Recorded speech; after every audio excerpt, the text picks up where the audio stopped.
राहुल गांधी कह करके गए थे कांग्रेस पार्टी वालों को, अपने नेताओं को, कि भैया अपने जिलों के अध्यक्ष बना लो 30 जून तक। सारी टाइम लिमिट निकल गई। जिलाध्यक्ष तक के चयन के लिए राहुल गांधी को इंटरफेयर करना पड़ा। राहुल गांधी को कहना पड़ा कि भैया करो करो, लुटिया डूब रही है आपकी वजह से। कांग्रेस के नेताओं को अपने परिवारवाद से फुर्सत मिले तब वो राहुल गांधी की बात को तवज्जो दें। हुड्डा साहब अगर कह रहे हैं कि उनका बेटा प्रदेश अध्यक्ष हो, तो फिर चौधरी उदय भान तो कहेंगे ही ना कि मेरा बेटा जिलाध्यक्ष बने। दोस्तों नमस्कार, मैं संजय मग्गू और मौजूद हैं देश रोजाना के डिजिटल मीडिया मंच पर। राहुल गांधी कह करके गए थे कांग्रेस पार्टी वालों को, अपने नेताओं को, कि भैया अपने जिलों के अध्यक्ष बना लो 30 जून तक। 30 जून तक जिलाध्यक्ष बना लो। सारी टाइम लिमिट निकल गई। जून गया, जुलाई गया, अगस्त चल रहा है। अगस्त की भी आज 5 तारीख हो चुकी है। कांग्रेस पार्टी को इंतजार है अपने जिलाध्यक्षों का।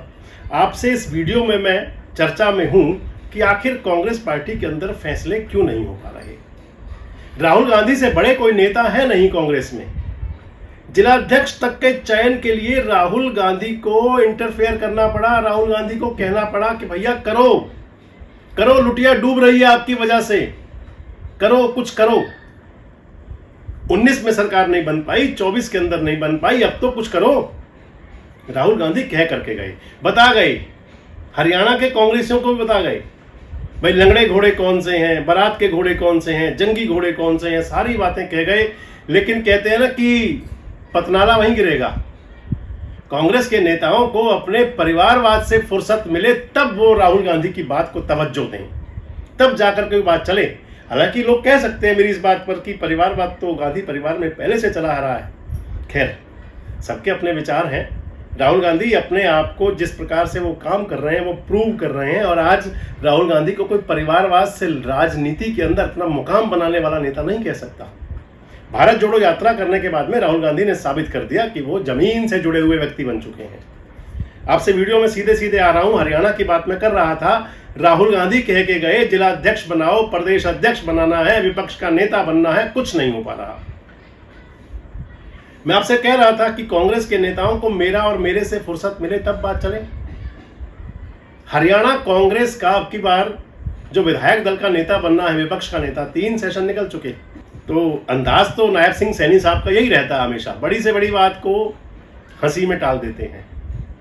तो कह दिया कांग्रेस के लिए भी, लेकिन बात कांग्रेस की हो रही है दोस्तों।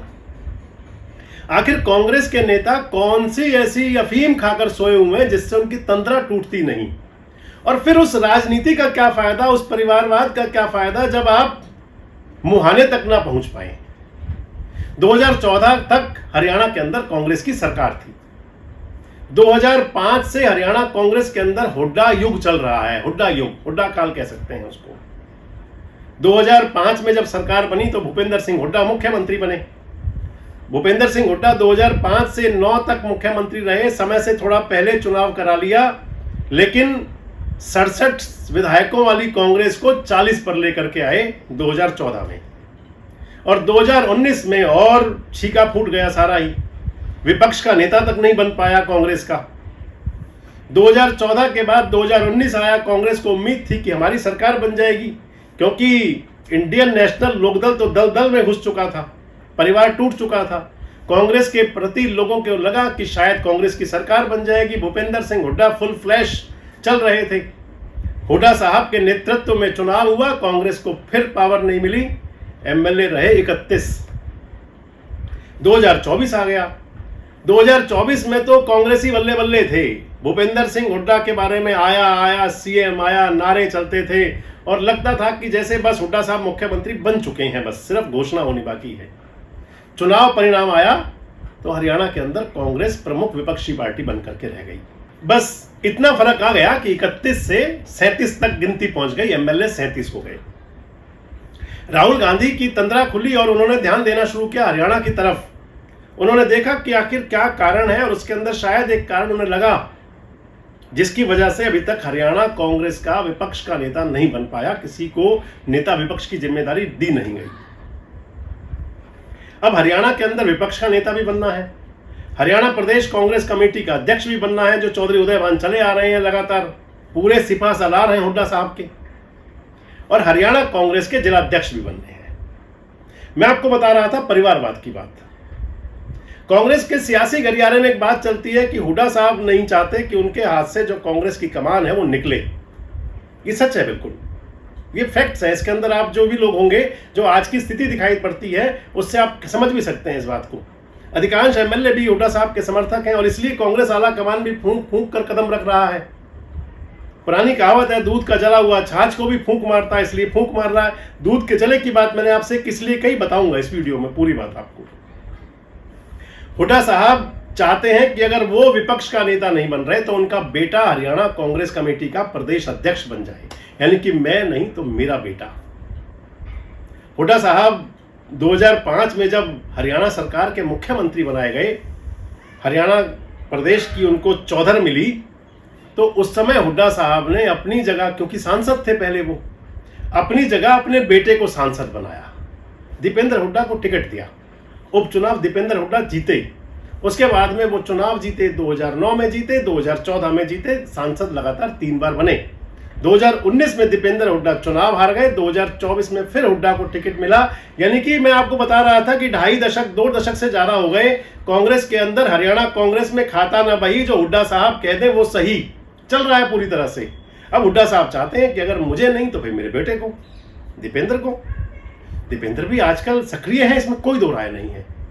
लेकिन क्या भूपेंद्र सिंह हुड्डा साहब को हरियाणा कांग्रेस के अंदर कोई और नेता नजर नहीं आता? कोई और नेता नहीं दिखता कि इसको कमान दे दी जाए, कभी रोहतक की टिकट दे दी जाती। खैर, कांग्रेस और भूपेंद्र सिंह हुड्डा का हरियाणा के अंदर, अगर आप मैं ये कह दूं कि एक ऐसा रिश्ता है जो 3-4 पीढ़ी से चला आ रहा है। चौधरी रणबीर सिंह हुड्डा, भूपेंद्र सिंह हुड्डा जी के पिता चौधरी रणबीर सिंह, वो पंडित जवाहरलाल नेहरू के और इंदिरा गांधी के बड़े नजदीकियों में शामिल थे।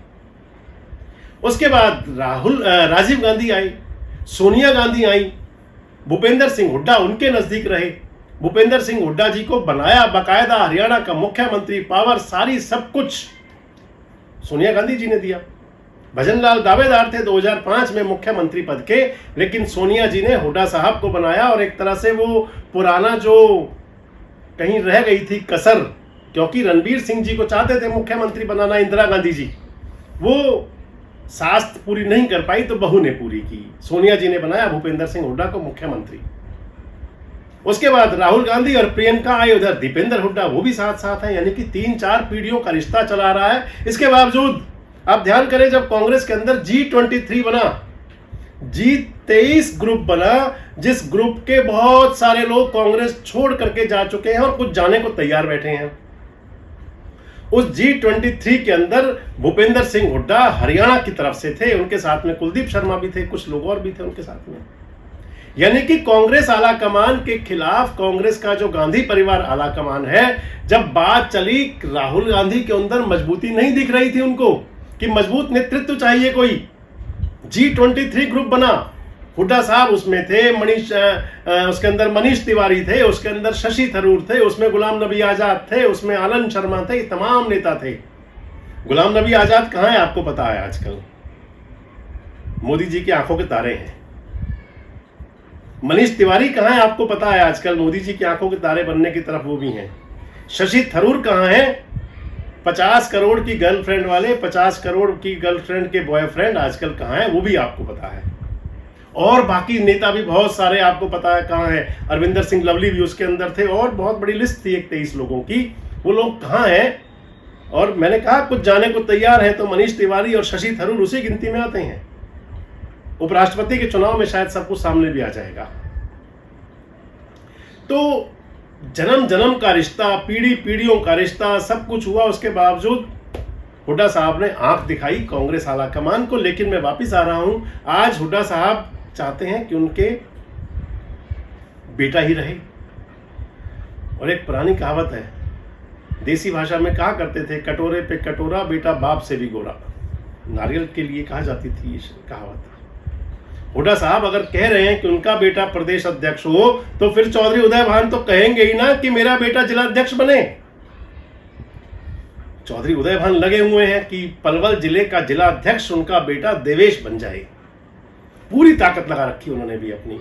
मेरे को कांग्रेस के मेरे जो सोर्स है वो बता रहे थे कि चौधरी उदय भान चाहते हैं कि उनका बेटा जिला अध्यक्ष बने।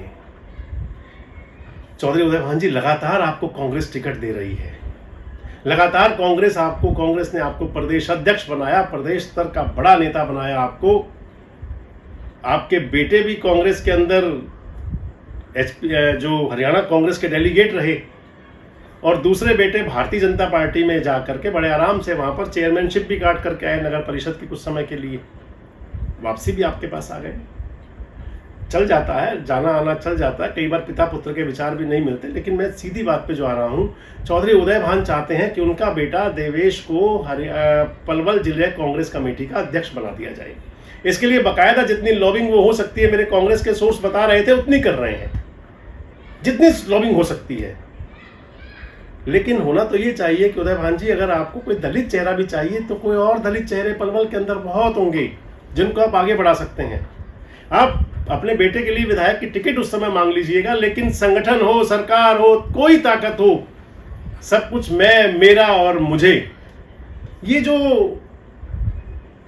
सोच है ये कहीं ना कहीं संगठन को कमजोर जरूर करती है। और मैं ये कह रहा था कि कांग्रेस पार्टी ने आपको बहुत कुछ दिया, चाहे हुड्डा साहब और चाहे चौधरी उदय भान। चौधरी उदय भान 1987 से राजनीति में सक्रिय हैं। 1987 में पहली बार विधायक बने थे लोकदल पार्टी से।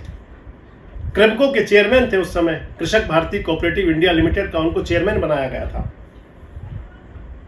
87 से 91 एमएलए रहे, 91 में उनको टिकट मिला लोकदल का दोबारा, तो लोकदल के टिकट पर वो चुनाव हार गए। 91 में रामरतन होडल से विधायक बने। आजकल रामरतन के बेटे हरेंद्र विधायक हैं। रामरतन ने भी हराया था 1996 में चौधरी उदय भान को, और अब 2024 में हराया था हरेंद्र ने चौधरी उदय भान को। चौधरी उदय भान को फिर 1996 में लोकदल ने टिकट नहीं दिया, तो उन्होंने इंडिपेंडेंट अलग होकर के चुनाव लड़ा। 1996 का जगदीश नायर से चुनाव हार गए। जगदीश नायर विकास पार्टी से चुनाव जीत गए। चुनाव हारने के बाद में चौधरी उदय भान कांग्रेस पार्टी में गए, वाया भजनलाल जी होते हुए चौधरी भूपेंद्र सिंह हुड्डा के साथ हुए। कांग्रेस के जिला अध्यक्ष हुआ करते थे चौधरी उदय भान। 2000 के चुनाव में कांग्रेस ने उनको टिकट नहीं दिया तो कांग्रेस छोड़ दी, इंडिपेंडेंट चुनाव लड़ा। हरियाणा में सरकार बन गई ओम प्रकाश चौटाला जी की।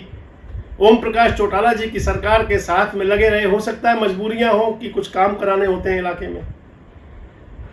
2005 के विधानसभा चुनाव से पहले पहुंच गए कांग्रेस पार्टी के अंदर दोबारा से। 2005 में कांग्रेस ने टिकट दिया, चुनाव जीत गए चौधरी उदय भान और तीसरी बार विधायक बन गए। 2005 में कांग्रेस ने टिकट दिया, 2009 में कांग्रेस ने टिकट दिया, 2014 में कांग्रेस ने टिकट दिया, 2019 में कांग्रेस ने टिकट दिया, 2024 में कांग्रेस ने टिकट दिया। 2005 और 2014 दो चुनाव उदय भान जी जीत गए। 2009 में हार गए जगदीश नायर से ही, 2014 में जीते, 2019 में जगदीश नायर से तीसरी बार हार गए और अब 2024 के चुनाव में हरेंद्र से हार गए, रामरतन के बेटे से। रामरतन जो विधायक बने 1996 में और अब फिर बन गए। मैं बता रहा था आपको कि कांग्रेस ने लगातार 5 बार से टिकट दिया, प्रदेश अध्यक्ष बनाया, बेटा पार्षद, लेकिन अब जिलाध्यक्ष की लड़ाई है। तो फिर मैं वही कह रहा था कि कांग्रेस के नेताओं को ये क्यों नहीं समझ आ रहा कि अगर कांग्रेस पावर में आएगी, कांग्रेस की सत्ता आ जाएगी, तो भी उन सब के लिए बहुत बेटर रहेगा। लेकिन मेरा और मेरे से बाहर निकलने को शायद कांग्रेस के लोग तैयार नहीं हैं, और यही बड़ा कारण है कांग्रेस की बड़ी कमजोरी का। आपको क्या लगता है? मेरी बात से आप कितना सहमत हैं? कमेंट्स बॉक्स में जरूर बताएं। जुड़े रहें हमारे साथ, देखते रहें देश रोजाना। हमारे साथ जुड़े रहने के लिए सब्सक्राइब करें देश रोजाना के YouTube चैनल को, और नई वीडियो की नोटिफिकेशन पाने के लिए बेल आइकन जरूर दबाएं। अगर आप ये वीडियो Facebook या Instagram पर देख रहे हैं तो पेज को लाइक और फॉलो जरूर करें और ज्यादा से ज्यादा शेयर करें।